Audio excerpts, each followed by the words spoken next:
but there was this productive, efficacious attitude that we are in this together. And we do, as I say, hashtag believe. We are team believe, and we're going to figure out a way to make this work.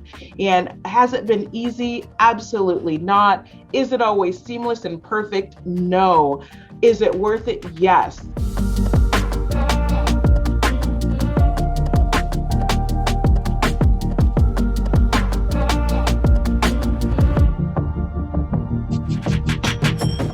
Hey, everybody, welcome back to this edition of Leading Through Unprecedented Times. I'm Tom Murray, your host, and I could not be any more excited for the final episode of this season with Dr. Shawnterra Moore from South San Francisco Unified School District in California. Shawnterra, thank you so much for closing down our season. I am so excited to talk to you today. How you doing? I am wonderful. Thank you. Really, it is a privilege for me to be here. So thank you for having me. Wow. So as a superintendent, you are still standing, you are still leading. We are now 13, 14 months into this pandemic. Talk to us about your district, about the journey, and what it's been like to lead through these unprecedented times. Absolutely. That is a great question. So it's funny that you mentioned journey, because one of the things that is really a pillar here is that we are on a journey in South San Francisco Unified, and we have a car that we use as our metaphor on this journey. And so our car really stands for being mindful of our communications, how we communicate, doing so professionally, engaging in two-way dialogue and communication. The A is all about our achievements. We want to make sure that we are celebrating the small achievements that we're experiencing and the larger achievements that we're experiencing, both for our students, but as also for the adults in our organization. And the R is all about relationships. How do we continue to cultivate these positive, professional, respectful, and inclusive relationships with each other, with our students, with our families, with our communities? And so these are our institutional commitments that we are taking on this journey as we're traveling toward our vision for students. So I think when I think about leading in unprecedented times, it's so important that we remember these institutional commitments of how we're going to engage, of celebrating things. Even they might be small milestones, but they are achievements that we don't want to overlook. And of course, I think now more than ever, it's all about how do we build and cultivate and strengthen the relationships that we have in the district, because we have to really lean on each other in order to do this work and to do it really well. And so when I think of that, it really helps me take a step back and think, okay, how do we continue to keep this in the forefront so that we can serve our students well, despite the global pandemic that we're experiencing? Yeah, I love that. And you are speaking our language, my friend, as we talk about as an equity focused organization. When you mention inclusivity, when you talk about relationships being that foundation, talk to us about the learning journey that's occurred over the past 13 or 14 months. It's really twofold. One, we've got the student side of things and understanding your values and the things that you just shared there, but then we'll touch on the teacher side of things, the educator side of things there as well. So starting with your students, how in the middle of a pandemic have you continued to do exactly what you just said that you stand for? What does that look like? I love that question. So we have a vision for our students, and it is to provide them with relevant and engaging learning experiences. It's our 4E. So experience is the first one. We are teaching them how important it is to just explore things that they are curious about, interested in, and how do we as educators cultivate that so that they have opportunities to collaborate with their peers and innovate with their peers. The other thing that's really important for us is teaching them how to embrace and the importance of embracing other people who are different from them, who have divergent perspectives and belief systems and backgrounds, because that's the world in which we live.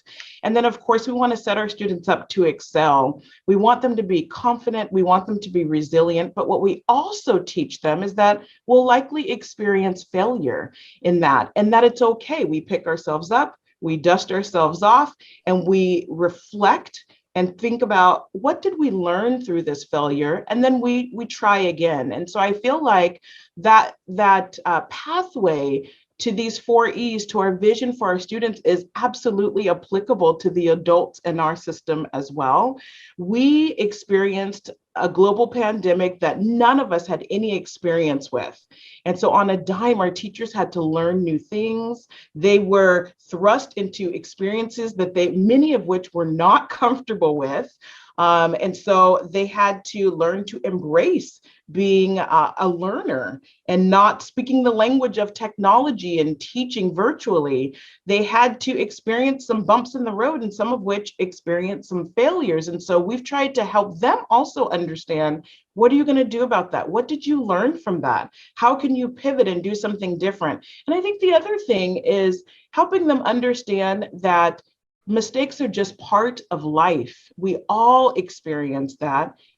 Nothing is going to happen from trying, from being a risk taker, from failing. But what we do expect is that you will learn from it and that you will get back on the horse and you will try to do that again. Yeah, I love that. And I love the analogy. I often use a failing forward. And I want to dive a little bit further into that because, I can put myself being at the building level, being a principal or being a district office. And I always felt like the higher up I went, the more like had to look like I had it all together. Like I'll figure it out. I'll problem solve. But the best leaders I know, what I've learned over time, fail forward and they're vulnerable in that. So I'm going to ask you to speak to your superintendent, your principal colleagues who feel that pressure. I mean, I don't want to remind you, but superintendent friends, like you're one vote away from like looking for the next job, right? So that's that. Sorry, I didn't mean to remind everybody on that, but you know what I'm talking about? It can be hard to say I'm all in with that feeling of failure with a board that says, oh, sorry, you're not welcome here anymore in one vote. How can we as superintendents, as principals, create a culture where failing forward is okay and not looked at in some negative connotation? Yeah, absolutely. So we talk a lot about that here, not only through our institutional commitments, but our hashtag is hashtag believe. Believe in yourself, believe in one another, believe in our students, but believe in the collective efficacy of our work. And so in my work with the school board, I really think it's important that we have to be vulnerable. And it's okay to say, I know that I'm the superintendent. I know that I'm the principal of this school, but sometimes we experience things that we haven't experienced before. And I think it's important to build the culture that we're trying to build where there is collective efficacy, that we lean on each other. We lift each other up. We tap into others' expertise. We build a shared understanding of this is the type of culture and school district that we want to be a part of. We don't have to have all of the answers. And we have to be vulnerable enough and confident in ourselves enough to say, you know what, I need some help. You're really strong at this. Can you show me how? And having those same levels of conversation with the school board, I think is really important so that they too can see we're not perfect just because we sit in a superintendent seat or as we're leading any, school sites or district office departments, that we are stronger together. And that means that we have to come together and leverage and cultivate the talents of each other and then lean on each other through this process. Now more than ever, I don't think we can do it alone. And so I spent a lot of time just talking to my community about that. And there have been mistakes, or we took too long at one point. How come you guys haven't figured out what the plan is going to be? When are schools going to come back? And I think acknowledging, that this is an unprecedented situation. We are doing the best that we absolutely can. If you have ideas, you invite people to the table so that they can be part of and help champion the work that we're doing and understand that we really are trying to move forward in ways that are intentional, in ways that are methodical, but also we have to understand we have to be flexible and adaptable. And so I think just communicating that, being vulnerable, sharing when you don't know, but also sharing what are you going to do to try to find out or to tap into others who may know is also really important. Yeah, brilliantly said. When I think about it from a superintendent end, those moments where superintendent like yourself are vulnerable and stand in front of their admin team and say, you know what, gang, I'm going to own that. And I goofed that up and I made the wrong decision there. And I'm going to own that. And here's what we're going to do to fix it moving forward. It also gives them permission for when they're standing in front of their staff and they make a mistake, because they will, because they're human, to own it, which then in turn gives their teachers permission when they're with kids. Because I really believe if our students are looking at our teachers as this perfect person person that knows it all, that can say the standards backwards, that never makes a mistake, like as loving as they can't really relate to you. And I really believe that's every level that we go in an organization. And brilliantly said in terms of superintendents and principals and leading with that vulnerability, like quite often that social pressure or even that internal pressure asks us to do the opposite. So it's so obvious that you are such a human focused person. And in our conversations leading up to the podcast and seeing your incredible leadership, talk to us over the past year of how have you taken care of your people, whether that's through professional learning. You referenced earlier, new things that they had to learn. And what did that look like? Because we had to spin things overnight, and kudos to educators for yet again doing that, right? How did you take care of people from the professional learning end, but also to their own well-being as they tried to provide stability for your community in the middle of a pandemic? I love that question. And just to go back one question, I want to tie something up. In our district, and I say this every year, that mistakes are expected, they are respected, and they are inspected. That way, it gives us an opportunity to say, it's okay that I made a mistake. I'm going to spend some time really reflecting and inspect what could I do differently the next time. And there's some respect in taking that time to acknowledge the mistake and figure out how do we move forward. So I think that that's one way, tying to your next question, that you're giving people permission to give their all, to be risk takers, and to try and know that we are a learning organization. We're going to learn from things and continue to move forward. I also, really believe, I think in general in my leadership is how do I exemplify and lead with love, compassion, and grace? And I think now more than ever, it is critical that we exemplify that in our leadership to our leaders. And so I often send just little heart checks. So if you're feeling red, then I know you're feeling great. If you're feeling yellow, you're feeling good. If you're feeling brown, you're having a hard day. If it's a little black heart, then I know you need to talk.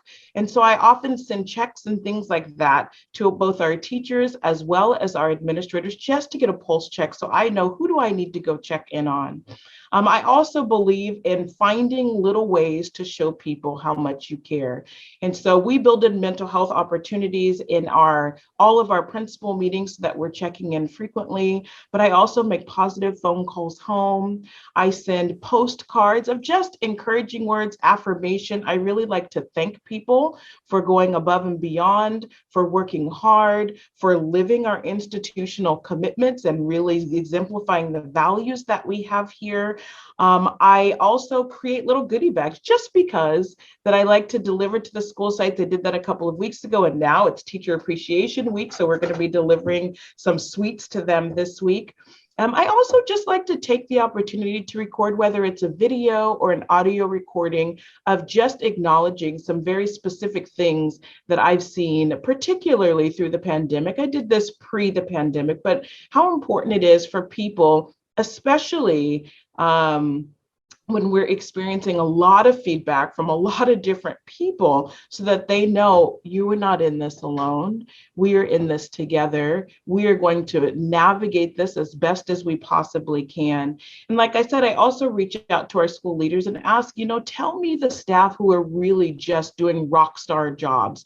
And that can be in the classroom, it can be social emotionally, it can be that they have put practices in place to stay connected with adults to make sure that we all are doing well. And then I personally call them and I tell them very specifically, give them feedback of what I am proud of about them. And I think modeling that, and I do it both publicly at board meetings, I do it privately, one-on-ones, I send things in the mail. And going even further, I decided this year to write handwritten notes to our students to just say, listen, I know that this has not been easy and it has been hard, but I am just so proud of you for showing up, for working hard, for persevering. And I wanted them to know, just like I tell our staff, how much I love you and how much I value you, because I think, in education, people are like, oh, we shouldn't really say that. But you know what? I am here, and who I am at my core is about loving people and demonstrating compassion and grace. You know, I've said this to our community that we are all experiencing the same storm of this pandemic, but we have to be cognizant of and conscientious of the fact that we're not all experiencing it the same way. Some of us are in luxury liner boats and yachts. Others might be in sailboats. Some are in the water holding onto that flotation device. And this pandemic has impacted people so differently. And so it's important that we are giving kids grace if they don't want to turn on their camera. It's important if teachers are on the brink to say, it's okay. How can I help you? How can I take your class and give you a break? It's okay to take a step back and figure out, what do I need to do to help you and to serve you better? And so we meet regularly with our unions, and I ask that question often. What do our colleagues need?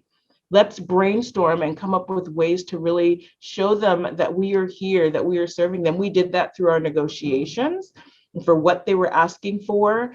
And we're just trying to do that on just a human to human level. It's about people first, and then positions and jobs second. And I think that that really has allowed us to navigate this as smoothly as you possibly can, because it hasn't been smooth, but it's been able for us to keep our relationships at such a positive, productive level. And so I'm really proud of that.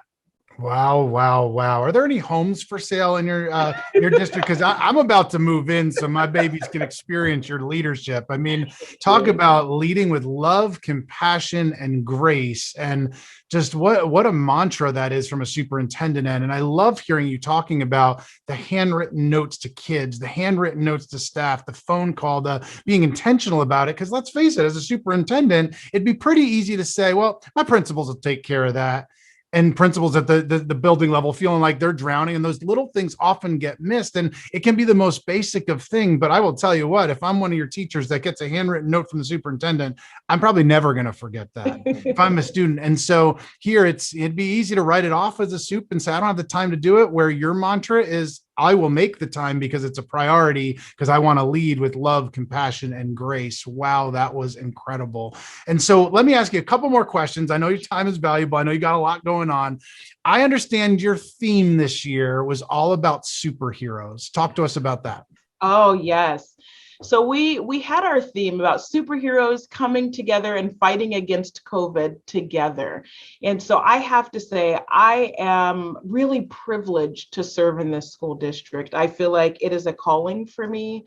And when I take a step back and I think about just the tremendous work that our educators have done, every educator from the boardroom to the classroom and everywhere in between, from the multiple ways we have provided for our families, to the distance learning platforms that we've given to our staff. We are providing weekly professional development, both synchronous and asynchronous.